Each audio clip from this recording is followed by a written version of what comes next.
Hi folks, welcome back. This is lecture number 5, and it covers one of the most important topics that we'll cover all semester. And I know I'm in the habit of saying that about every lecture, but this one really is very important. That is the concept of peer review. Now, in this lecture, we'll be talking about two types of peer reviews. The first is the formal academic peer review. Now, you need to know about this because when it comes time to do your research papers, you need to know the difference between a peer-reviewed source and a non-peer-reviewed source. It can be tricky sometimes, even for advanced students, to know the difference. So we'll definitely be focusing in on that.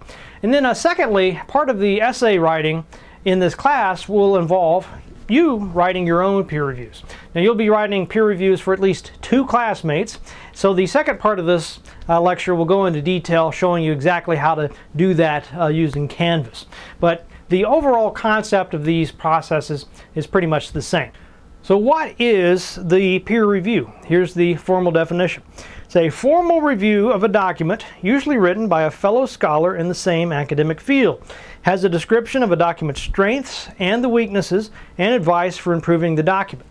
Now, the way this process works, and I've been through it several times on all different sides of it, is that the author, whoever has done this research, sends the article to an academic journal. Let's say this is a computers and composition article. So the article has something to do with writing with technology. So the professor sends the article in, the editor of the journal takes a look at it and decides who to send it to. They have these boards of reviewers that work for them, and so they'll send 2 copies, one copy to one of these reviewers, another copy to another reviewer, and then they wait to hear what the reviewers have to say. So the reviewers might say, this is a fine article, it looks wonderful, it's very useful, credible, etc. They might say, this is okay, but it needs a little work. Or they might just say, thumbs down, this is terrible, poorly researched, or poorly written, something along those lines. So basically, if it's been through a formal peer review process, then you know that whoever wrote that has been vetted.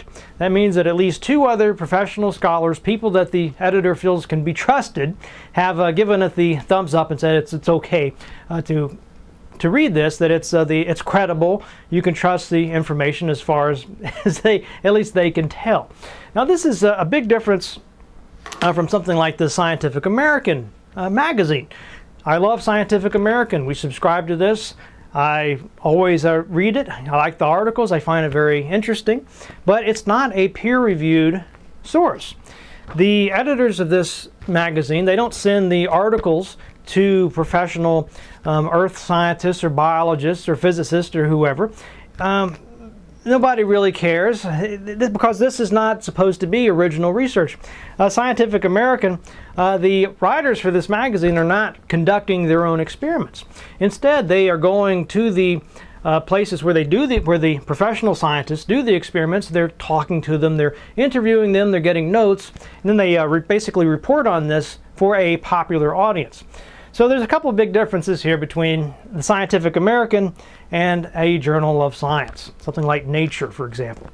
The first thing we've already said, there's no peer review process for this. The only check it gets is the editor of the magazine takes a look at it, make sure that it's well written.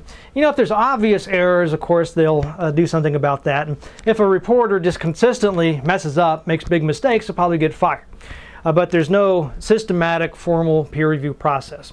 Second of all, this magazine is not intended for professional scientists. It's intended for anybody who has a mild interest in science. I took a few classes in college, probably like you are now. I'm definitely not a professional scientist, but nevertheless, I can understand most of the articles in this magazine. It's not written for professional researchers. If this were a professional scientific journal, I probably wouldn't be able to understand but a few sentences here and there. The jargon would be here. They would be giving very intricate details about the experiment they set up. Things that just don't really matter to me. I don't need to know exactly how much of each chemical they used in the experiment. I just want to read a sort of overview of it, and that's what this magazine does. Now, it's very important for you to understand this because when you get to the research papers, the requirements will almost always be that you have to have peer-reviewed sources. The professor doesn't want to read an article where the evidence is coming from this Scientific American. That's basically regurgitated information. The writer of Scientific American has talked to the researchers and sort of regurgitated it for a public audience. The professor doesn't want you to report on that. The professor wants you to go to the source. So maybe, most of these articles here will mention a lab or a professor's name, some research facility where they've done the research. Sometimes they even give you the name of the article. And it's fine. If you want to go more in depth, you can look at their sources and see if you can find the actual scientific articles, and that will be a peer-reviewed source. So I'm hoping this is starting to make sense to you now. And the reason that we're so adamant about these peer-reviewed sources is precisely because there's always a credibility gap. If I make a claim in a paper, if I say something like, seatbelts save lives, most of us probably think, well, that's probably true. There's probably articles I can find in sources like Time magazine, newspapers. There's probably 100 websites that say that it's pretty much the same thing. You probably, if you ask your teachers, they say, hey, should I wear my seatbelt? They'll probably say, sure. It's a very commonsensical idea, and it seems fairly credible. But when you really get down to asking, is it true? Will wearing a seatbelt actually save lives? At that point, we have to go to scientific articles. We have to go into the journals and see what kind of studies have been done on this. They have those crash test dummies, those sorts of studies, but you'd really have to spend some time digging into this, and you might find all sorts of statistics and complications. I mean, it's not going to be clear whether, how to go about this. It's going to take a lot of time to do the research. But that's kind of why we're in college, right? I mean, that's the point of being here. So you don't just say, well, that sounds pretty reasonable to me. Instead, you're able to go into that library, look at those articles, get those studies, and come back with a very solid answer to the question. Okay. Now, moving into the student peer review process. Now, you might wonder, some people ask me, why do you have us look at each other's essays? We're just students just like they are. How can we trust what they say? Why should they listen to what I say? I mean, the truth is, it doesn't really work that way. Good writers always listen to their critics. If I write an essay and somebody who's not a professor says this doesn't make any sense to me, I shouldn't just say, well, you must be an idiot then. That's only a crappy writer would say something like that. Instead, you'd say, thank you for that, pointing that out. Let me take a look at that paragraph and see if I can make it clearer. Writers, the hardest thing to get is the feedback. Everybody seems to think I've got a novel in me, and if I wanted to, I could write a novel. Well, sure, but who's going to read it? You might find that even your own parents don't have a lot of time to, to read this, and there's so many other novels they could be reading. I'm not trying to discourage you, but I'm just saying that it's hard to get feedback. And you might go all the way through college with the only person that ever reads your papers are your professors. And to be frank, sometimes even they don't read them. So it's very valuable to get more eyeballs on the paper. Don't just say, well, this person's a student. She doesn't know what she's talking about. I'm not going to listen to her feedback. That's idiotic to feel that way. Instead, you should be grateful. Hey, here's somebody that's gone through my paper. They've made some comments. They've given me some feedback, and I need to really look at that feedback and try to learn from it. Now, is the feedback always going to be correct? Of course not. But is it useful? Yes. If nothing else, somebody says this is a comma splice, or this paragraph is badly worded, doesn't make any sense, or you need to check your sources again. I don't think you've cited a credible source. If nothing else, if you really look at that feedback, you'll question yourself a little bit, and you'll double check to make sure you're correct, and that can be valuable too, just to build up your confidence, if nothing else. Also, there's some fringe benefits to this process. One is that when you look at other students' writing, you begin to see things that you do in your own writing that you may like or you may not like. If all you ever look at is professionally printed material, then you're not seeing a lot of the process. I've written several books, articles. The rough draft, or whatever I send to that publisher, is probably not going to look like what comes out in the book when the book is finally published, because they've had editors go through it, they've had proofreaders go through it, they've had people go through and write reviews based on those drafts. So really, you're seeing sort of the end of the process. You don't get to see those early drafts where there's all the mistakes. You know, a lot of authors will tell you the same thing. Even Stephen King talks about how the final drafts of his novels are a lot different than the manuscripts that he submits originally. So you learn a lot about the process of writing by looking at these earlier drafts, you know, the prototypes, just sort of seeing behind the scenes of the writing process, and that's very valuable for you. My advice when you do a peer review, don't go into it thinking that, you know, you're up here and the writer's down here or anything like that. You know, try to see it more as you're learning from each other. So there's going to be certain things that you know more about than the writer does, and vice versa. You can help each other out. If you just feel like you can't help this author at all, it's too good or something like that, at least be that extra pair of eyes to double check, you know, making sure everything is as good as it can be, but really try to put some thought into how can I help this writer make a better grade. You know, maybe the paragraph is grammatically correct, but take another look. Is it clear? When you read it out loud, does it flow well? Have they arranged their paragraphs well so that you've got a nice introduction, body paragraphs and conclusions, or is it kind of all, you know, jumbled together? Maybe you read a sentence, you have to read it a couple times. It just doesn't quite click. You know, that's the sort of thing there you can point out and say, I don't really know what's happening here, but I just know it's not very clear to me what you're trying to get across in this sentence. All that kind of thing is very valuable. It's a lot easier to see a problem in somebody else's writing than it is your own. I know a lot of aspects of writing that my teachers would say, you're a good writer, but the transitions are kind of rough. And I was always thinking, I don't understand what you mean. They seem fine to me.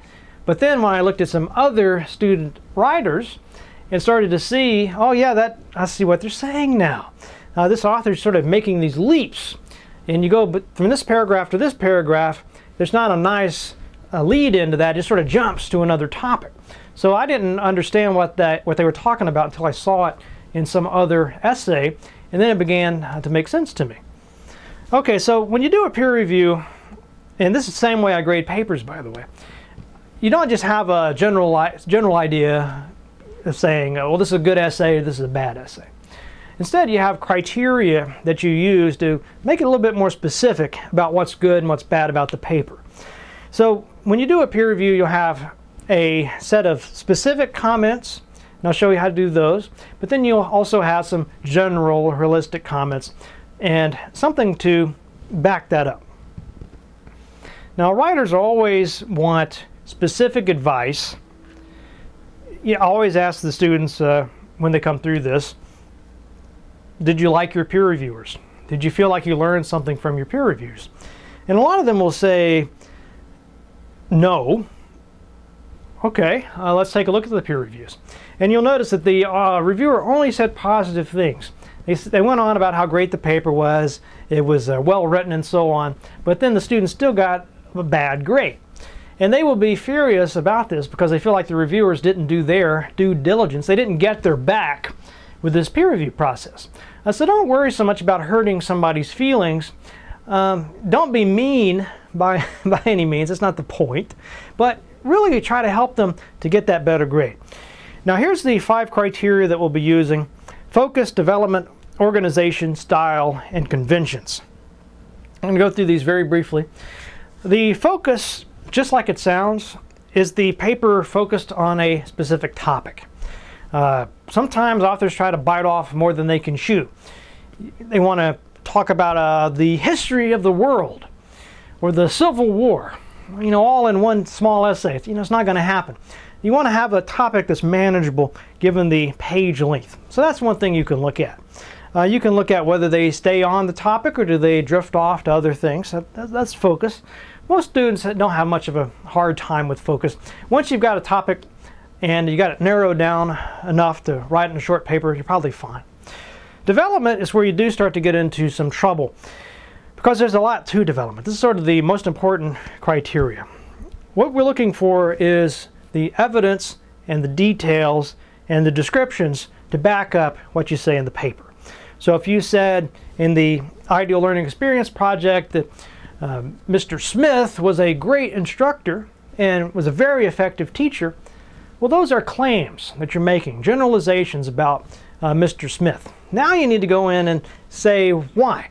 Make an argument. Well, I'll tell you why Mr. Smith was such a great instructor. He always stayed several hours after school was over to help any student who needed extra help.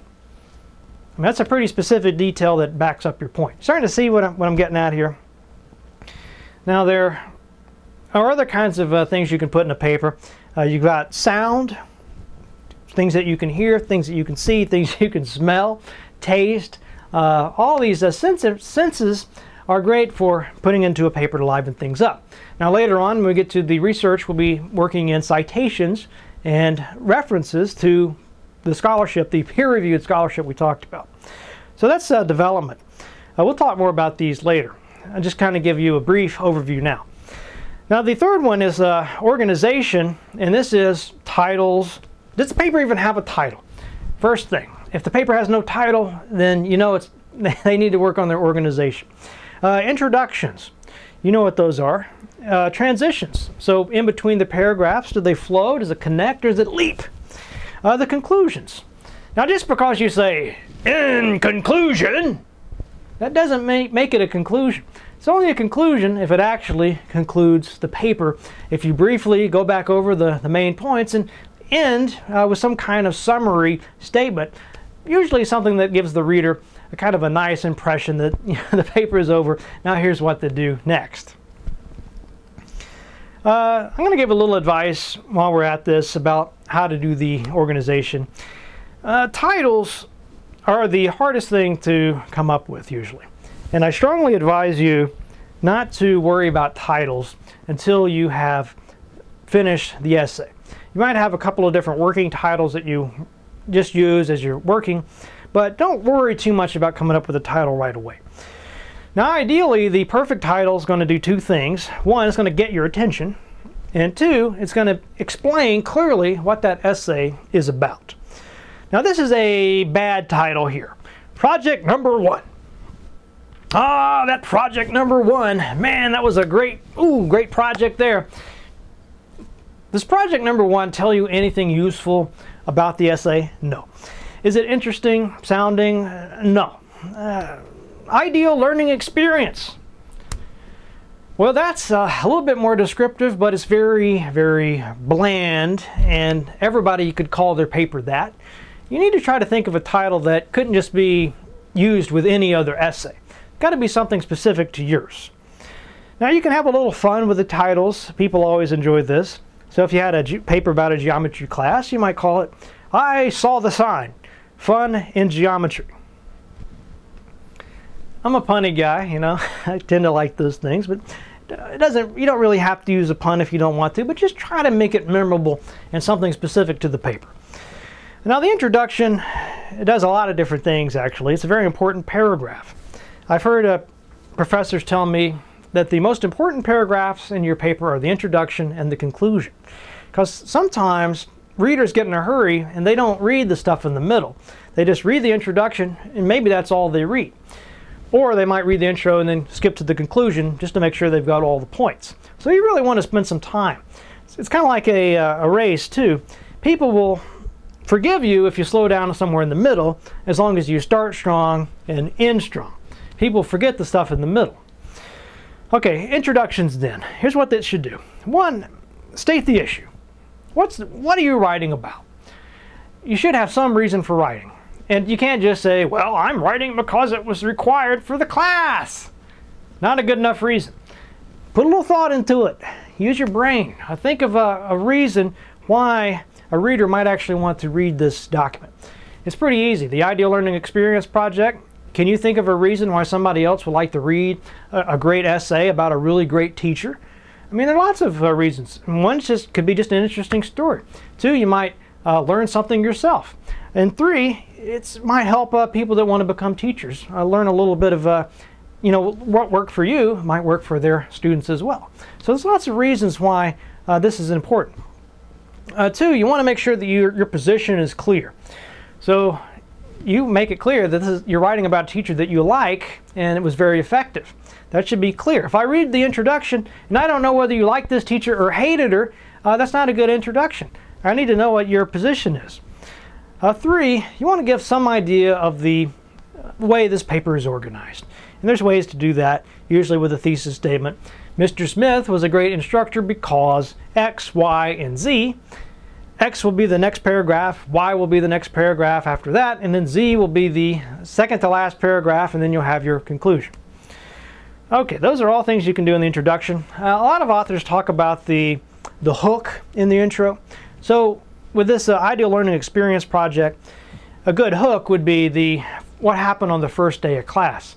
So I remember reading an essay one time, and the girl was talking about how everyone was nervous because this was a teacher that had a reputation for being a real tyrant, real mean. So everybody was sitting there, it's like the first day of class, and everyone was nervous and nobody was talking. They're kind of looking at the door just wondering what's going to happen when this lady walks in. So it kind of set the stage, and you're kind of interested. I kind of want to know what's going to happen when this person walks in. And then at the conclusion, see, she went to the last day of class. So she was, you could sort of compare how she felt that first day with how she felt the last day. And it was really well done. Transitions. These could be words, phrases, just anything that's kind of like the glue that holds the papers together. Another analogy I like to use is the signs on a highway. So if you see a sign that has a picture of a curved arrow on it, then that lets you know, okay, maybe I should slow down a little bit because I think the road is we're about to go in a different direction here. So if I use a word like however, that's kind of like that sign. It's saying, however, we're about to we're about to approach this from a different direction here. You need to be, I'm giving you a heads up, we're about to go in a new direction. You might want to slow down, sort of pay attention to the road ahead. If you just leap, it's going to read like nonsense. It might even be hilarious unintentionally. If your teacher might say your paper's choppy, that's a problem with transitions. So, however, despite these facts, we're going to be talking about 3 things. The first thing, the second thing, the third thing. So those are all, you hear what I'm doing there. I'm sort of setting up a structure for you to follow, then using those words like second and third to make the transitions. So it doesn't just seem like I'm just jumping to a new point. The conclusion, these are basically, like everybody knows, you're summarizing what you said. Now it's not a copy and paste of the introduction. You have to imagine where the reader is by the time he or she gets to that conclusion. They've looked at the introduction, they've hopefully read the rest of your points, so you don't have to just repeat everything, but you want to remind them of what they might have forgotten, sort of sum everything up in a nice package for them. There's some other things you can do there. You could talk about things a reader can do now that he or she's read the paper. How you've changed, sort of your reflections on all of this.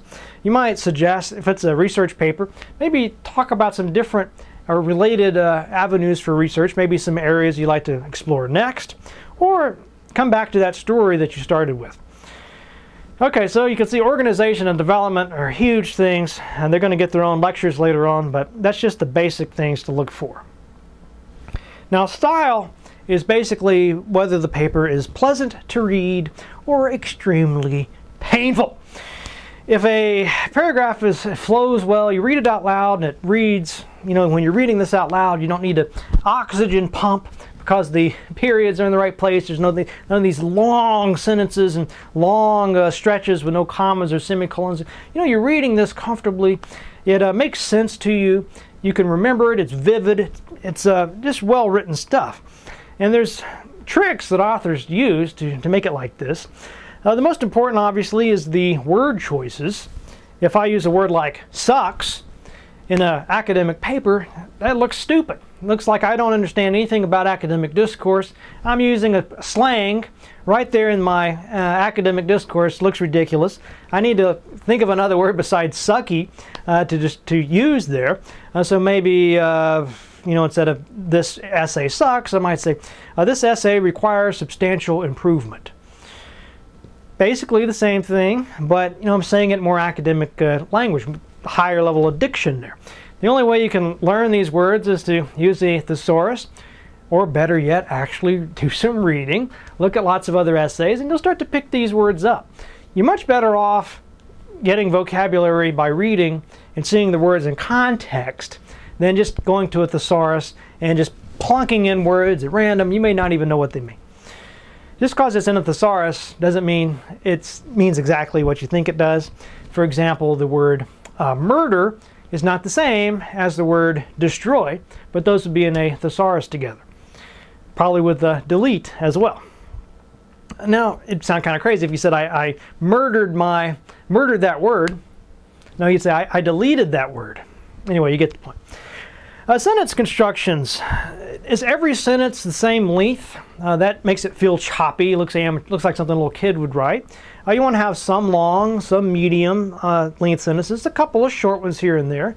Usually what I advise is if it's a very important thought, keep it in a short sentence. If you're going to provide a little elaboration, a little more detail, then go ahead and have a longer, more complex sentence there. The tone. Are you treating the the reader with the proper level of respect? Talking down to the reader? Do you sound angry? You probably shouldn't sound angry in an academic paper. Okay, so that's all fits under the category of style, criteria rather. Now the conventions are what most students wrongly assume is the only thing the professors care about.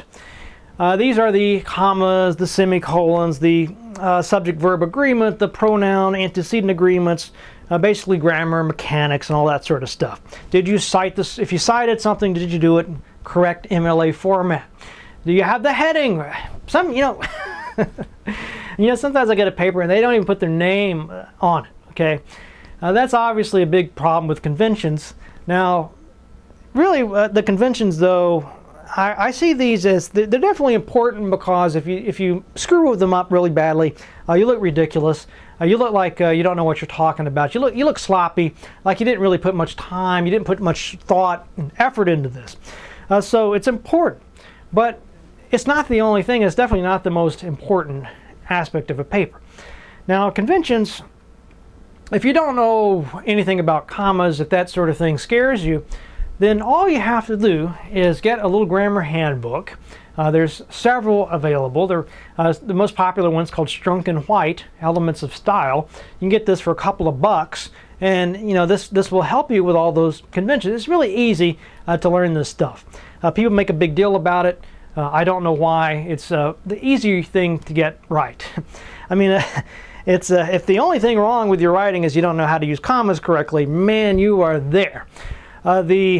Most people have a lot bigger problems than this. Now, I'm not trying to say it's not important. You'll definitely get docked if you have all kinds of errors, but just don't get so fixated on it that you ignore the bigger picture. So anyway, grammar. If you have problems with that, I would suggest get the handbook. There's a podcast called Grammar Girl that's really enjoyable. I'll put a link to that. You can also, of course, go to The Right Place. Now, The Right Place can help you with everything else too, but they do have a lot of handouts there. So if you know that you have a problem with something like commas, you can go there and say, I'd like the handout on commas. I'd like to work with somebody on commas, do some drills, exercises, and they can help you. Okay, so we've talked about all the different criteria. So when you're doing these student reviews, you'll be applying these criteria to the student document. Now I'm going to switch now and go to the screen tutorial so I can show you exactly how to do this.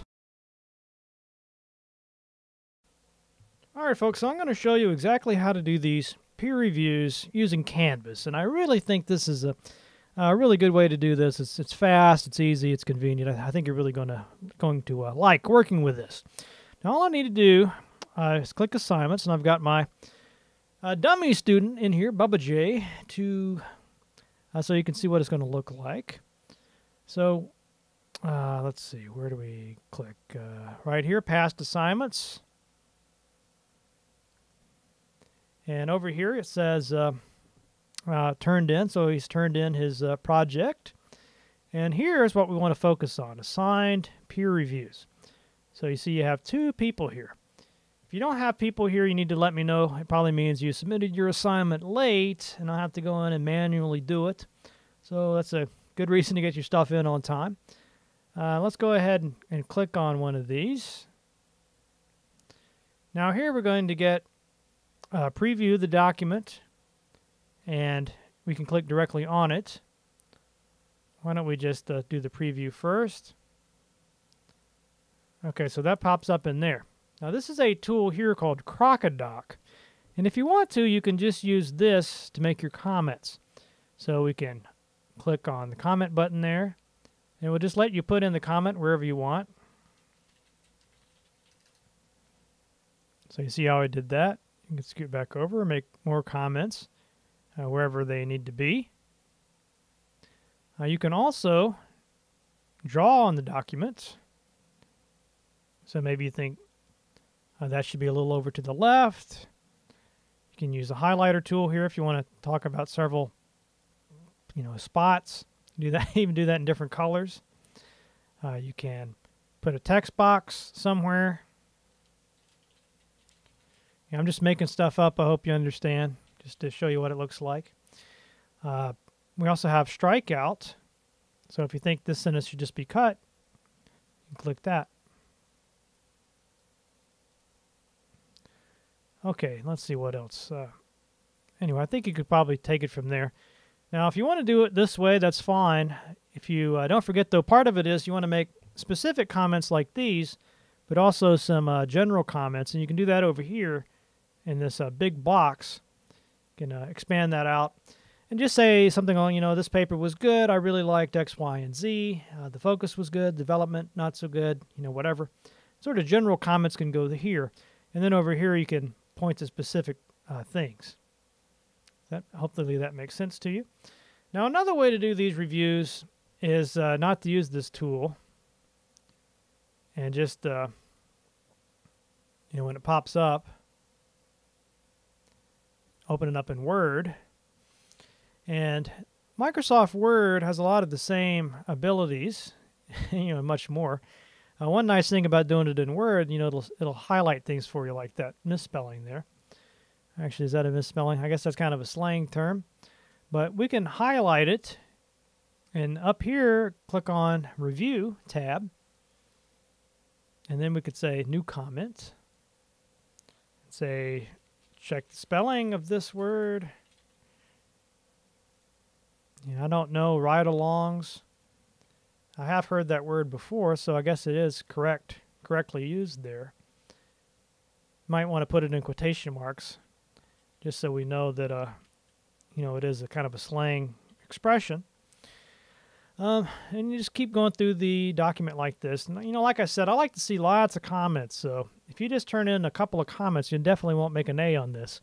I'm thinking something like 5 to 10 comments per page would be about right. Remember, they don't all have to be negative. But anyway, just one more time to show you. You just highlight it. Up here, click New Comment, and put your comment in this box. That's very easy to do. Now, when you're using this Word method, you want to make sure that you save it somewhere. So it's actually do save it. And then over here, you'd put a general comment or two. And then click this Attach File. And then you're going to go through your hard drive and find that Word document you just saved and upload it here and save it. Now, there is kind of a strange feature here called Media Comment. And if you've got a camera hooked up, you could actually do it that way. Although yours will probably look almost as awkward as mine does there. So it's up to you. If you want to do that, fine. If you want to just record the comments with audio, I guess that's cool too. But if you just want to keep it simple and work with text, I mean, it is a writing class after all. So, of course, that's permissible. Anyway, if you have any questions about this process, remember you can click up on the Help, and you can go to the Search button, go down here to the student guide, and then there will be peer review help here. See, what is a peer review? How do I submit the peer review? How do I know if I have the peer review to complete? Let's take a look at that one. So open assignments, past assignments, check for assigned peer reviews.